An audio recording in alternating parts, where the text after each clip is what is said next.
Hi viewers, welcome to our channel. ప్రస్తుతం మనతో పాటు దాము బాలాజీ గారు సీనియర్ జర్నలిస్ట్ ఉన్నారు. వారితో ఒకసారి మాట్లాడదాం. సో నమస్కారం సార్. నమస్తే. సార్, పోసాని కృష్ణమురళిని జైల్లోనే చంపేందుకు కుట్రలు జరుగుతున్నాయని, ఆయన చంపేస్తారేమో అని చెప్పేసి కూడా అనుమానాలు వ్యక్తం చేస్తున్నారు సార్ వాళ్ళ ఫ్యామిలీ మెంబర్స్. ఈవెన్ సార్ ఒక యాక్ట్రెస్ పూనం కౌర్ కూడా ఒక ట్వీట్ చేసింది సార్ ఆయన హెల్త్ ఇష్యూస్ పైన.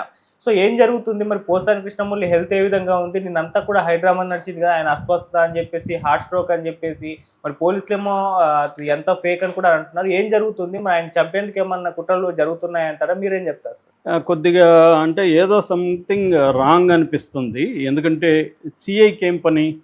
అతను పోసాని కృష్ణమురళి సబ్ జైల్లో ఉన్నాడు. సబ్ జైలు అంటే అర్థమే జ్యుడిషియల్ కస్టడీలో ఉన్నాడు, అంటే మేజిస్ట్రేట్ కస్టడీలో ఉన్నాడు. మేజిస్ట్రేట్ కస్టడీలో ఉన్నప్పుడు అతని బాధ్యత ఎవరు తీసుకోవాలి? జైలు అధికారులు తీసుకోవాలి. అతనికి ఆరోగ్యం బాగాలేకపోతే జైలు అధికారులు, అతనికనే కాదు ఎనీ ప్రిజనర్ ఆరోగ్యం బాగాలేకపోతే జైలు అధికారులు గవర్నమెంట్ హాస్పిటల్లో చూపించాలి. లేదంటే కోర్టు పర్మిషన్తో ప్రైవేట్ హాస్పిటల్లో కూడా చూపించవచ్చు. ఇది ప్రొసీజర్. ఇక్కడ రైల్వే కోడూరు సిఐకి ఏం పని? ఇతను డ్రామా చేశాడా లేదా అనేది రైల్వే కోడూరు సిఐకి సంబంధమే లేదు. అతను చెప్తున్నాడంటేనే సంథింగ్ రాంగ్ అని. అంటే ఇతని అరెస్టే రాంగ్గా చేశారు. తర్వాత ఒక రాంగ్ సెక్షన్ 301 బిఎన్ఎస్ చట్టం పెట్టారు. సో దాని తర్వాత అతను 66 ఏళ్ళు ఆల్రెడీ ఒక గుండె సర్జరీ జరిగింది. తర్వాత 2 రాత్రులు 2 పగుళ్ళు అతన్ని నిద్ర లేకుండా పోలీసులు తిప్పించి చేశారు. దీంట్లో అతనికి ప్రాబ్లమ్స్ వచ్చుండొచ్చు. సో దాన్ని వీళ్ళు ప్రచారంలోకి తీసుకొచ్చి అతనికి ఫాల్స్ గుండెపోటు అని చెప్పాల్సింది ఎవరు? ఇప్పుడు మనకు కూడా చాలాసార్లు ఇక్కడ ఏదో పెయిన్ అనుకొని వెళ్తాము, అడేమి లేదు సార్ అంటారు. అది మనం డ్రామా చేసినట్టు కాదు కదా. సో మామూలుగానే ఒక 66 ఏళ్ళ వ్యక్తి, ఆల్రెడీ గుండెపోటు ఉన్న వ్యక్తికి 2 రోజులు సరిగ్గా ఫుడ్డు నిద్ర ట్యాబ్లెట్లు కూడా వేసుకున్నారో లేదు తెలియదు. ఎందుకంటే ట్యాబ్లెట్ వేసుకొని వస్తానంటే కూడా వాళ్ళు పోలీసులు పర్మిషన్ ఇవ్వలేదు. క్లియర్గా వేధింపులు అయితే కనిపిస్తుంది. సో దానివల్ల మళ్ళీ ఒక నెగటివ్ ప్రచారం పోలీసులు చేస్తున్నారంటేనే డౌట్ వస్తుంది. వాళ్ళకి సంబంధం లేదు. జ్యుడిషియల్ కస్టడీలో ఉండే ఒక వ్యక్తిని డ్రామా చేస్తున్నాడు లేదనేది అసలు ఈ పోలీస్ స్టేషన్కి సంబంధమే లేదు. రైల్వే కోడూరు పోలీస్ సిఐ చెప్పడం ఏంటి అర్థం కాలేదు నాకైతే. దాని వెనక ఏం లాజిక్ ఉంది? అక్కడే క్లియర్గా మనకు అర్థమవుతుంది సంథింగ్ ఇది రాంగ్ అని. సో ఇంకోటి ఏంటంటే, మామూలుగా ఇప్పుడు ఆయన నాకు తెలిసిన సమాచారం ప్రకారం ఆకిపాటి అమర్నాథ్ రెడ్డి, ఆయన రాజంపేట ఎమ్మెల్యే, ఆయన చూడడానికి వెళ్తే ఇట్లా నాకు మార్నింగ్ నుంచి 2-3 సార్లు మోషన్స్ అయినాయి, చెస్ట్ పెయిన్ కూడా వస్తుంది అనేది ఆయన చెప్పినప్పుడు ఆయన జైలు అధికారులకు చెప్పారు, ఇలాగా ఆయనకు వస్తుందంట, ఏదైనా అయితే మీరే బాధ్యత వహించాలి, ఇమీడియట్గా హాస్పిటల్కి తీసుకెళ్ళాలంటే వాళ్ళు అక్కడ రాజంపేటలో ప్రైమరీ హెల్త్ కేర్ సెంటర్కి ఏదో తీసుకెళ్లారు. వాళ్ళు ఇక్కడ మా దగ్గర టెస్టులు చేసే వ్యవహారం లేదంటే అక్కడ నుంచి కడపకి రిమ్స్కి తీసుకెళ్లారు. రిమ్స్లో ఇతనికి ఈసీజీ ఇవన్నీ చేశారు. కానీ తీసుకెళ్ళిన మెథడు కూడా రాంగ్ అని చెప్తున్నారు. ఎందుకంటే ఇటువంటి ఒక 66 ఏళ్ళ పెద్ద ఏజ్ ఉన్న అతను, ఆల్రెడీ హార్ట్ ప్రాబ్లం ఉన్న అతను, నాకు హార్ట్ ప్రాబ్లం ఉందని చెప్పినప్పుడు అంబులెన్స్లో తీసుకెళ్ళాలి.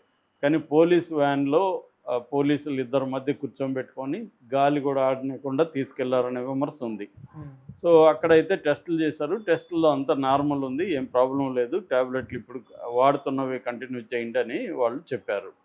సో మళ్ళీ అదే పోలీస్ వ్యాన్లో తీసుకొచ్చారు. ఇది బేసిక్గా జరిగింది. మామూలుగా ఖైదీలకి జైళ్ళల్లో రకరకాల ప్రాబ్లమ్స్ వస్తుంటాయి, హెల్త్ ఇష్యూస్. అందుకని పెద్ద జైళ్ళల్లో అయితే ఇవి కూడా పెడతారు. మామూలుగా ఇప్పుడు కృష్ణమురళి కానీ, పోసాని కృష్ణమురళి కానీ ఇలాంటి వాళ్ళను వీఐపీలా కాదా అన్న చర్చ. లీగల్గా వీఐపీలు కాకపోవచ్చు, కానీ వీళ్ళ భద్రత అనేది మిగతా వాళ్ళకంటే వీళ్ళ భద్రత ఇంపార్టెంట్. ఎందుకంటే ఒక పొలిటికల్ పార్టీ లీడరు, ఆయన 100 సినిమాలకు పైన రాసిన రచయిత, అంటే టాప్ 5లో ఉంటాడు తెలుగులో, ఎక్కువ నెంబర్ ఆఫ్ రాసినవి. నాకు తెలిసి సత్యానందం మొదట వాడు, రెండో వాళ్ళు మన పరుచూరు బ్రదర్స్, మూడో వ్యక్తి ఈయనే ఉంటాడు నాకు తెలిసి. ఎందుకంటే 100 సినిమాలకు పైన ఊరు రాసింటారు. సో అలాంటి ఒక పాపులర్ నటుడు, ఇవన్నీ ఉన్నప్పుడు ఖచ్చితంగా ఆయన్ని వీఐపీగానే పరిగణిస్తారు. వీఐపీ అనే డెఫినేషన్ బట్టి ఉంటుంది. సో సో అక్కడ సబ్ జైల్లో మామూలుగానే సబ్ జైలే నీచ నికృష్టంగా ఉంటాయి.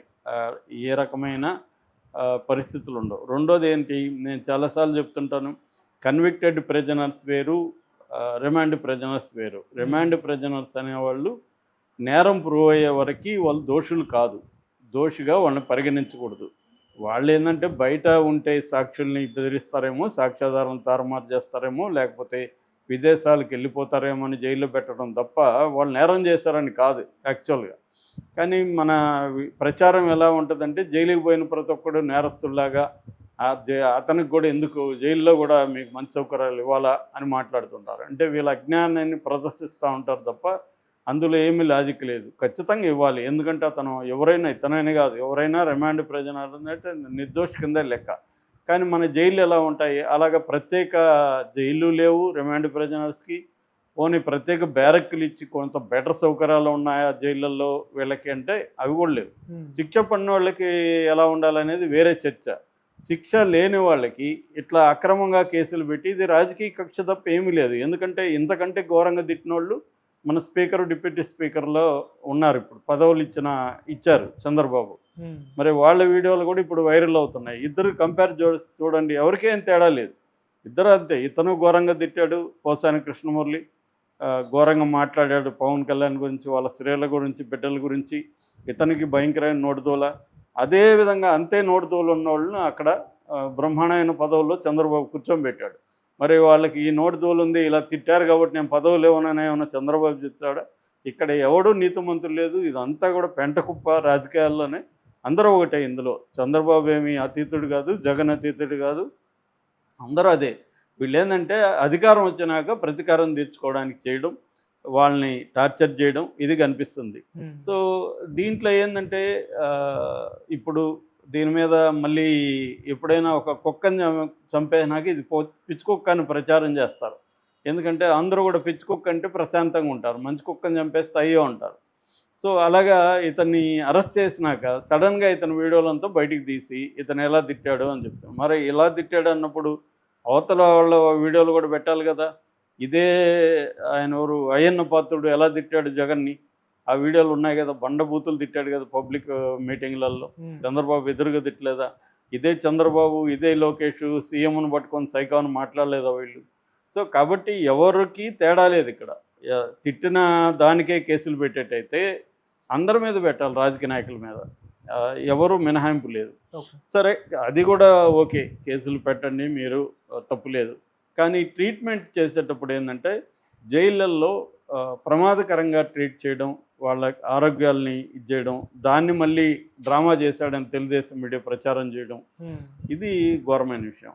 ఎందుకంటే ఇతను దోషిగా అది ఇప్పటి వరకు తేలలేదు కాబట్టి అతను నిర్దోషిగానే పరిగణించాలి, దానికి సంబంధించి ప్రత్యేకంగానే చూడాలి.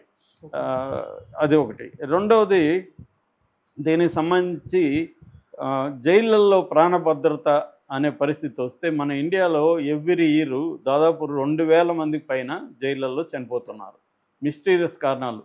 మొన్న కూడా ఏదో చూశాను, స్వాతి అని ఒక అమ్మాయిని చంపిన కేసులో తమిళనాడులో, సెంట్రల్ జైల్లో ఎలక్ట్రిక్ వైర్ కొరికి చనిపోయినాడని చెప్పారు. కిటికీకి కూడా టవలేసి ఆత్మహత్య చేసుకున్న కేసులు కూడా ఉన్నాయి. అంటే వాళ్ళు చంపేయాలనుకున్నప్పుడు రకరకాల కారణాలు పేరు పెట్టి జైల్లో, ఎందుకంటే వాళ్ళకి దిక్కేముంది. ఇప్పుడు ఇతన్ని గుండెల మీద అదిమారనుకో కూర్చొని, ఎవరు చూస్తారు ఆడు జైల్లో? ఎవరు చూడరు కదా.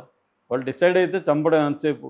సో అలాగా ఇంకా మన తిహార్ జైల్లో అయితే నాకు తెలిసి ఈ మధ్యకాలంలో ముగ్గురిని హత్య చేశారు వేరే ఖైదీలు. అంకిత్ పూజారి 2021లో హత్య గావింపబడ్డాడు. ప్రిన్స్ తెవాతియా ఆయన్ని హత్య చేశారు. ఈ మధ్య లేటెస్ట్గా వచ్చి టిల్లు ప్రియాని, అతను గ్యాంగ్స్టర్. ఈ ముగ్గురు కూడా గ్యాంగ్స్టర్లే, రైవల్ గ్యాంగ్స్. బ్రహ్మాండమైన సెక్యూరిటీ, హై సెక్యూరిటీ ఉన్న తిహార్ జైల్లోనే చంపేశారు. సో జైలు అనేది సేఫ్ కాదు. గవర్నమెంట్ అనుకుంటే ఎవరైనా చంపచ్చు. ఇదే చంద్రబాబుని చంపాలని చూస్తున్నారని ఇదే తెలుగుదేశం ప్రభుత్వం, పవన్ కళ్యాణ్ అప్పుడు గగ్గోలు చేశారు. ఇప్పుడు వీళ్ళ మీద కూడా అదే విమర్శలు. అందుకనే నేను చాలాసార్లు చెప్తుంటే ఏ పార్టీలకి తేడా లేదు. మన పార్టీలని అధికారంలో ఉన్నప్పుడు విమర్శించాలి తప్ప ఏ పార్టీ అనేది ఏమి లేదు ఇక్కడ, అన్ని పార్టీలు ఇదే పని చేస్తున్నాయి. సో పోసానికి ఖచ్చితంగా టెన్షన్ అయితే ఉంటుంది వాళ్ళ ఫ్యామిలీలో. ఇతన్ని ట్రీట్ చేసే పద్ధతి చూస్తే అతని ఆరోగ్యాన్ని దృష్టిలో పెట్టకుండా డ్రామాలు ఆడుతున్నా అని ప్రచారం చేయడం, అది కూడా ఒక సంబంధం లేని ఒక సిఐ, అతనికి ఏం సంబంధం? సో అతన్ని నిజానికి అతని మీద కూడా కేసు పెట్టాలి, అతనికి సంబంధమే లేదు. సో అతను వచ్చి ఒక ఖైదీ డ్రామా ఆడుతున్నాడని అతను ఎందుకు చెప్పాడు? సో ఇది మేజర్ ప్రాబ్లం. వాళ్ళ పని ఏంటంటే ప్రొటెక్షన్ ఇవ్వమంటే ప్రొటెక్షన్ ఇవ్వాలి తప్ప అతను డ్రామా ఆడా నిజం